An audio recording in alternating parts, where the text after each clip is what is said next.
ऊंची ऊंची पोस्टों पे जाएंगे। मैं पूछना चाहता हूँ उसमें से कितने सपने पूरे हुए?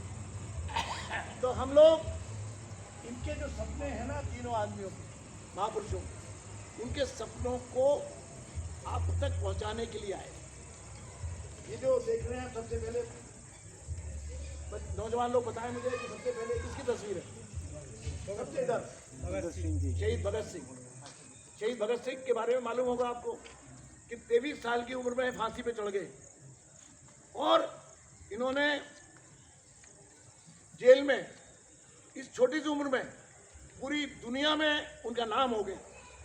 लंदन तक जब इन्होंने नकली बम, धुएं का बम फोड़ा उस समय की संसद में, और पर्चे बांटे जैसे आज हम पर्चे बांट रहे हैं, इन्होंने भी पर्चे बांटे थे वहां, और पूरी दुनिया में तहलका मच गया था कि उसकी धमाके की आवाज लंदन तक पहुंची, लेकिन एक भी आदमी नहीं मरा। ये मत भगत सिंह का क्या कहना था कि समाज में आमूल चूल परिवर्तन होना चाहिए पूरा। एक तो यह कि भाई जो परंपरा से लिया रही है अंग्रेजों के कानून है, उनमें थोड़ा बहुत संशोधन करके अपन भी वही कानून चलाओ। वही पुलिस जो पहले मारती थी अंग्रेजों के राज में, क्या आज अखबारों में पढ़ते हो गए आप? क्या आंसू गैस पुलिस, ये सपना देखा था इन्होंने कि हमारे आज़ादी के बाद भी हमारे किसानों पर, हमारे नौजवानों पर नौकरी मांगने पर गोली चलेगी? ऐसा तो नहीं सोचा, ऐसा तो नहीं सोचा। लेकिन हम भूल गए, हम उनके विचारों को भूल गए। हम याद दिलाने आए हैं, ये चाहते थे कि शोषण विहीन समाज बने हमारा देश। एक व्यक्ति, एक जमींदार जो लूटते थे किसानों को, तो हमारे किसानों की उन्नति हो और जमींदारी खत्म हो। मैं पूछना चाहता हूँ, जमींदारी कितनी खत्म हुई? क्या राजे महाराजे जो पहले जमाने में थे वो खत्म हो गए? नहीं, प्रत्यक्ष अप्रत्यक्ष रूप में उनका राजपाट तो खत्म हो गया, लेकिन अप्रत्यक्ष रूप से फिर भी उनका समाज में धमक, उनकी ताकत आज भी बनी हुई है। दूसरे महात्मा गांधी जी, इनको कौन नहीं जानता? महात्मा गांधी एक बैरिस्टर थे, बहुत बड़े।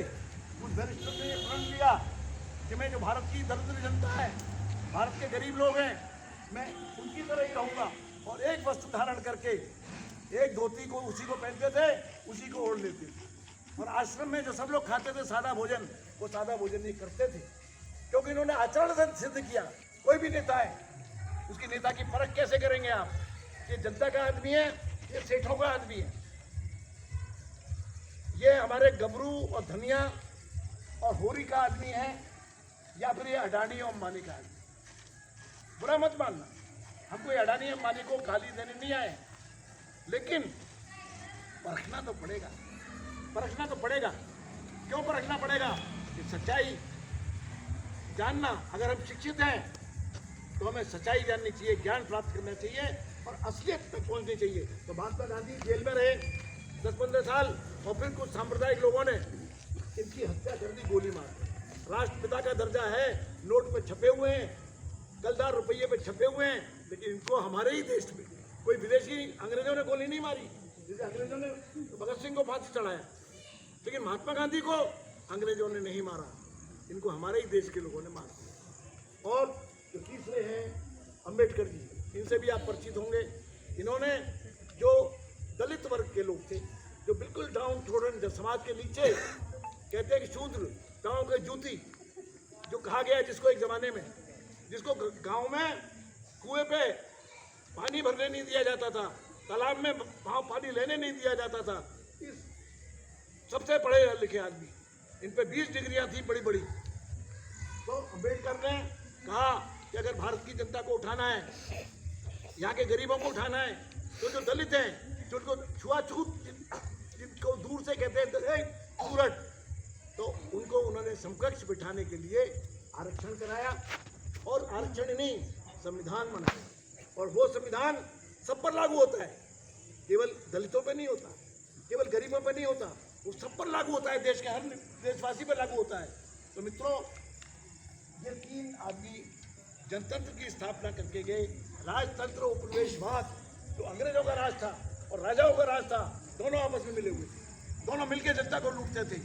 तो तीनों ने अपनी समय की, अपनी जान की परवाह नहीं की और चाहा, जैसे दुनिया के दूसरे देश हैं तरक्की कर रहे हैं, हमारा भारत भी, हमारे देश के किसान, मजदूर, छात्र, नौजवान, महिलाएं, वो उस लहर में आगे चलें और हमारे देश का नाम पूरी दुनिया में क्यों हो नाम, ये तरक्की करने वाला देश, ये एक आदर्श देश है। चलो हम ऐसा ही देश बनाएं।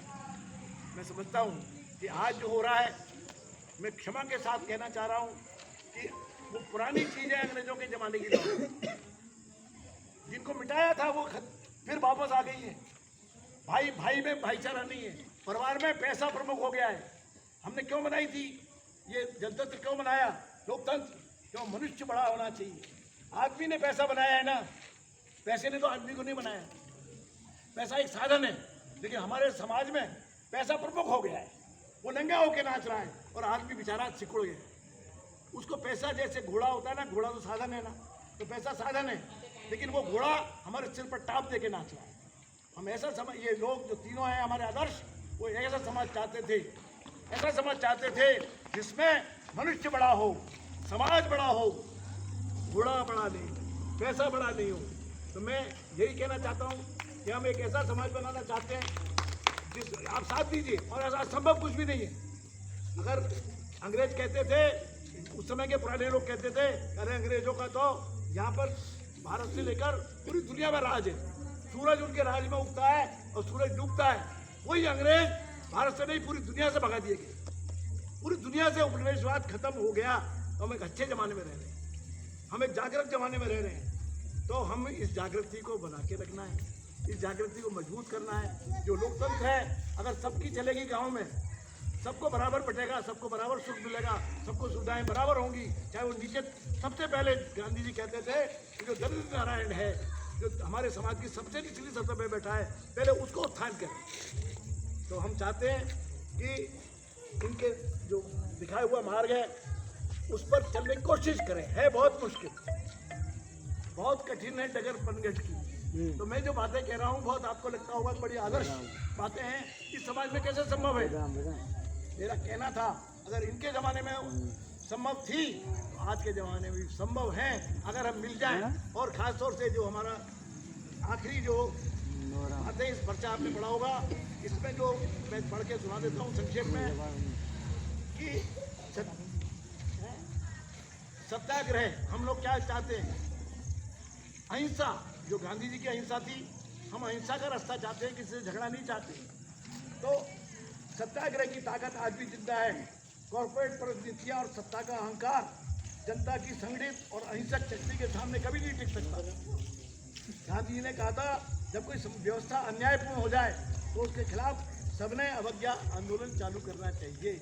हमारा कहना यह है कि गांव में स्वराज बनना चाहिए, गांव में जागरण आना चाहिए, गांव में भाईचारा स्थापित होना चाहिए, और एक नई जागरण की लहर नौजवानों से लेकर जो बुजुर्ग हैं हमारे, जो महिलाएं हमारी, उनमें एक जागरण की लहर पैदा हो।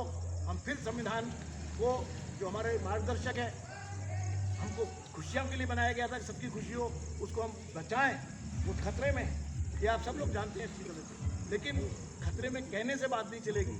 खतरे में कुछ भी नहीं है। अगर ये गांव जग जाए तो हम और गाँव में भी जाएंगे, हमारा उत्साह बढ़ेगा, आपका आशीर्वाद मिलेगा, आपका सहयोग मिलेगा, तो और गाँव में भी इस लहर को हम आगे ले जाएंगे।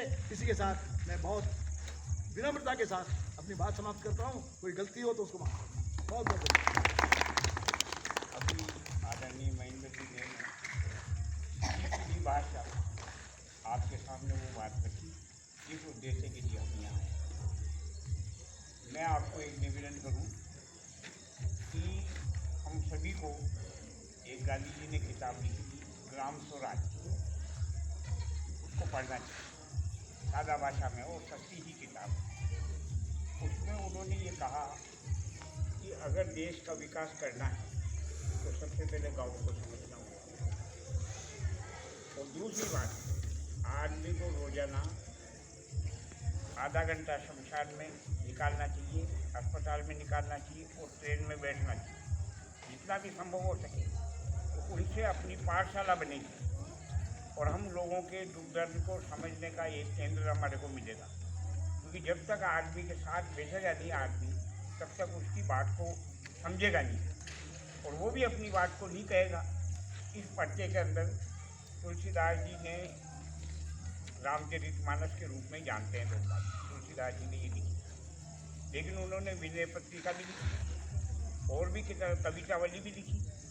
तो इसमें एक किताब का उद्धरण भी है, आप उससे ये पता लगेगा, आप उसको पढ़ो, एक दुआ है इसके अंदर चौपाई है, तो उससे ये पता लगेगा कि तुलसीदास जी की विचारधारा को हम किस प्रकार से लेकर के आगे चल रहे हैं आज, जिसको हम भूल गए, जो विचार हमारा टूट गया, उसको जोड़ने के लिए इस पर्चे में उसका सहारा लिया गया है। पंचायत राज की जो स्थापना हुई तो पूरे भारत में पंडित जवाहरलाल नेहरू ने जो पंचायत राज का उद्घाटन किया, ये सौभाग्य की बात है। ये सौभाग्य की बात है कि उन्होंने अपने राजस्थान के चित्तौड़ से ही इसका उद्घाटन किया। चित्तौड़ में ही पंचायत राज का उद्घाटन किया जब से ये पंचायत समिति वगैरह बनने थे। और गांव सभा के अंदर बजट वगैरह जो आने की शुरुआत हुई है, इसका ग्रामीण उपयोग करते हैं, वो सारी शुरुआतें तो शुरुआत के बाद ही हुई। हमारे साथ पास में एक हमारी महिला साथी रजिया जी वाला, ये भी अपने विचार आपके सामने रखेंगे। रहिए, आइए।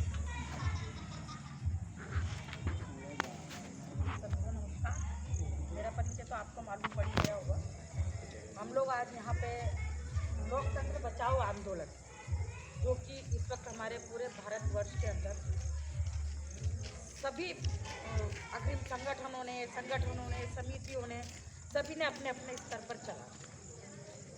आज हमें ये लगा था कि हमारे बूंदी जिले में एक ऐसा गांव है जिसमें हमारे फतेह जी बागला जी का निवास है। इन्होंने कहा कि हमारे गांव में भी इस तरीके का कोई आयोजन होना चाहिए।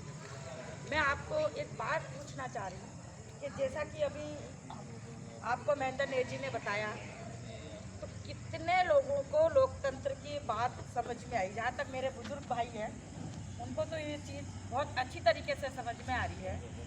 भैया मैं आपसे पूछ रही हूँ, अपने यहाँ पंचायत में ग्राम सभा होती है? आप ग्राम सभा में जाते हो? आपने कभी भी अपने स्तर का कोई भी ऐसा प्रस्ताव ग्राम सभा में पारित करवाया? जैसे आपको लग रहा हो कि ये आंगनबाड़ी में कोई महिला की नियुक्ति करवानी है, या हमारे गली का ये काम करवाना है, या ये बजट हमको दिलवाना, क्योंकि बिना ग्राम सभा के तो बजट पारित होता नहीं, और सरपंच भी उसको कर नहीं पाएगा जब तक कि उसको ग्राम सभा में नहीं लिया जाएगा। तो क्या आप कभी गए हो? आप गए हो? आप में से कोई गया है? बस एक ही गए क्या? आप तो गए होंगे, है ना? आप, मैं नौजवानों से पूछ रही हूँ, क्या आप लोगों को है इसकी जानकारी? आप लोगों को जाना चाहिए, क्योंकि हमारा जो पंचायती राज की जो राजीव गांधी जी का जो सपना था, पंचायती राज जो उन्होंने बनाया था, ये हमारे गांव के लिए बनाया था। ये पंचायतें हमारे लिए ही है, और हमें अभी तक ये मालूम नहीं है कि हमारी ग्राम पंचायतों के अंदर कौन कौन सी मीटिंग होती है, कौन कौन सा बजट आता है, किस किस काम में लगाया जाता है, और लगाया है तो कितना लगा है। हाँ, बन गया, सड़क बन गई, कितने किलोमीटर बनी थी, उसमें बजट कितना आया था और लगा कितना, ये सवाल हम में से आज तक किसी ने नहीं पूछा। क्योंकि पूछना चाहिए, क्यों हमारे अधिकार क्षेत्र में आता है। हमें ये मालूम होना चाहिए कि अगर हमारे गाँव में, गाँव के विकास के लिए अगर पैसा आ रहा है तो वो कहाँ जा रहा है, उसकी जानकारी भी हमें होनी चाहिए। अभी हमारे यहाँ नरेगा का काम चलता है। अभी क्या नरेगा चालू है या अभी चल रही है? पूरी मिस्टॉल पूरी मिल रही है? अभी तो पूरी मिल रही है ना? ना मिल रही है। मतलब अच्छा 100 350 नोट कार्ड। हाँ, वो 100 को 100 से 125 तक देते हैं, इससे ज़्यादा वो देते हैं। मिस्ट्रोल चाल रही है ना, वही आदमी चाल रही है, बाद दूसरा आदमी को नाम लिख दो। नंबर नहीं आ रहा, इसके लिए भी आप मेन वही जो ट्रेड का चाल रहा था ना, वही चाल जाओ। और हम बात करते हैं लोकतंत्र। अब लोकतंत्र से आप क्या समझते हैं? लोकतंत्र कहाँ पर मत आप बताएं मुझे। यानी लोकतंत्र को पूरी तरीके से समाप्त किया जा रहा है, मत, और हम उसमें क्या कर रहे हैं? काका जी आप बताओ क्या कर रहे हैं? हम वोट आते हैं, हम वोट दियाते हैं, ठीक है। हमने कभी ये नहीं सोचा कि जो वोट हम दे रहे हैं वो किसको दे रहे हैं, वोट हमारा कहाँ जा रहा है। तो हमें ये चीज़ें ख़त्म करनी चाहिए। पंचायतों के अंदर अगर आपको सरपंच अपना चुनना है तो आप अपनी पंचायत को आप अपने हाथों में लो। आपके यहाँ जितने भी समाज के लोग रहते हैं वो अपने अपने ग्रुप बनाए, अपने अपने ऐसे लोगों को आपको यहाँ पे चुनना चाहिए जो आपको लगे कि ये व्यक्ति हमारे लिए, हम चुन के इसको लाएंगे तो ये हमारे लिए काम करेगा। हाँ, ये आप कह रहे हो सही बात है। चुनाव आता है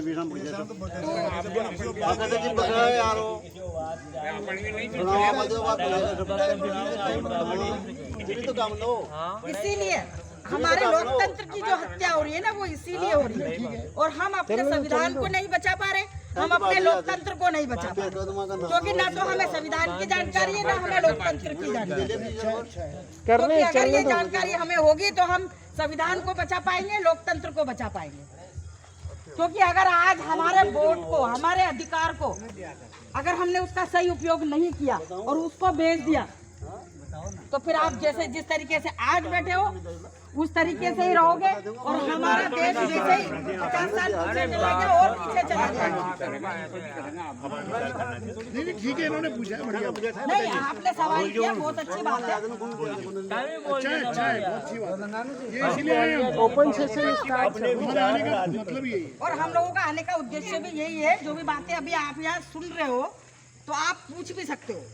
अगर आपको कोई चीज़ की ऐसी जानकारी पूछनी है, पूछ भी सकते हो। आप लोग यहाँ आए, आपने समय दिया, इसके लिए आप लोगों का सबका बहुत बहुत धन्यवाद। जय भारत, जय हिंद। हमारी रजिया बहन ने आपसे बातचीत के तौर पर अपनी बात कही। अब बातचीत करते हैं, बातचीत के तौर पर बात करते हैं तो समस्याएं भी सामने आती है। हमने पहले ही कहा था कि अपनी बात के बाद उसमें भी बातचीत होगी, आप लोगों की बात भी हम सुनेंगे।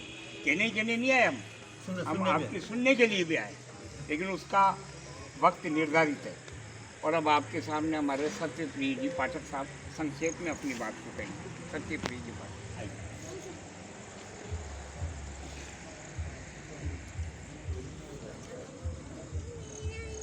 यहाँ पे उपस्थित मंच पे विराजमान मेरे सभी अग्रणी जो इस संगठन के लोकतंत्र बचाओ आंदोलन के जो पुरोधा हैं, जो इस आंदोलन को आगे लेके जा रहे हैं और जिससे हम आपके साथ जुड़ना चाहते हैं, आप हमारे साथ जुड़ना चाहते हैं। तो लोकतंत्र का जो स्तंभ होता है, लोकतंत्र ही में आपने पढ़ा हुआ कि जब तक लोकतंत्र था तब तक दो चीज़ें होती थी, एक तो केंद्र सरकार और एक राज्य सरकार।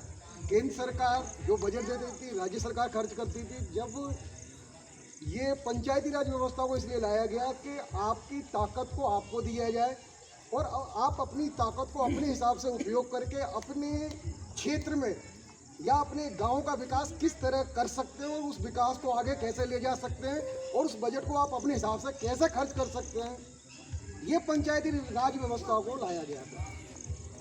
इसलिए लाया गया था कि आपके पास अधिकार थे ही नहीं उस समय, क्योंकि जो विधायक चाहता था वो अपने हिसाब से करता था। इसलिए पंचायती राज व्यवस्था को 1992 में लाया गया। कुछ अधिकार दिए गए, सरपंचों को दिए गए, लेकिन हम जिसको चुनते हैं वो निष्पक्ष हमारे साथ खड़ा है या नहीं खड़ा है, या वो हमारे साथ अकाउंटेबिलिटी उसकी बनी हुई है, उत्तरदायित्व को निभा रहा है कि नहीं निभा रहा है, पारदर्शिता उसके अंदर है या नहीं है। इस चीज़ का निर्णय आपको करना है, हमें मिलकर के करना है। अगर कोई गलत काम करता है उसका जब तक हम विरोध नहीं करेंगे, उसके सामने खड़े नहीं होंगे, तब तक हम ना तो लोकतंत्र को बचा सकते हैं, ना अपने गांव को बचा सकते हैं, ना अपनी ज़मीन को बचा सकते हैं। ज़मीन पे भी कब्जे होंगे। देखना आप, नरेगा को ख़त्म करने का सीधा सिद्धांत ये है कि अगर आप अपने हिसाब से काम नहीं मान सकते, 4 महीने किसान बिल्कुल उसके कोई उपज नहीं होती, कुछ नहीं होता, यहाँ काम नहीं मिला, कहाँ जाओगे आप? शहर में जाओगे। कहीं ना कहीं आपकी ज़मीन का मूल्य धीरे धीरे कम होता चला जाएगा, क्योंकि लोकतंत्र को बचाने के लिए आपको ही उठ करके खड़ा होना होगा। हम तो आ जाएंगे, चले जाएंगे, लेकिन आपकी लड़ाई आपको ही लड़नी है। आपकी लड़ाई आपको लड़नी है। आप सरपंच से क्यों नहीं पूछ सकते, ये मेरी गली है कि मैं इस गली में नहीं रहता, क्या मैं इस क्षेत्र का मतदाता नहीं हूँ? मेरी बात को क्यों नहीं सुना जाएगा? मेरे एक वोट से चुनकर आए हो नहीं, यहाँ एक वोट नहीं पड़ता तो आप हार जाते। जब तक आपको अपने वोट की ताकत का अंदाजा नहीं होगा तब तक आप शासन को, सुशासन को अच्छी तरह से कभी नहीं चला सकते। तो मेरे कहने का तात्पर्य है कि आपकी जो समस्याएं खुल के रखिए, उसका समाधान हमारे पास होगा, देंगे, आपके साथ लड़ेंगे और आखिरी मंजिल तक लड़ने के लिए तैयार रहेंगे। अगर आप हमारे साथ हैं तो हम आपके साथ कंधे से कंधा मिला करके खड़े हुए हैं। मैं इसी के साथ अपनी बात को समाप्त करता हूं और आपका अमूल्य समय जो लिया, अगर वो अमूल्य समय हमारी बात आप तक, आपकी बात हमारे तक पहुंचती है और जिस माध्यम को हम चुनना चाहते हैं उसी माध्यम के माध्यम से आप उसको समझ पाओ, हम आपकी समस्या को समझ पाते हैं, तो इस सभा का, इस चीज का वो असर होगा जो हम देख सकते हो और जमीन पर धरातल पर दिखे। जय हिंद, जय भारत।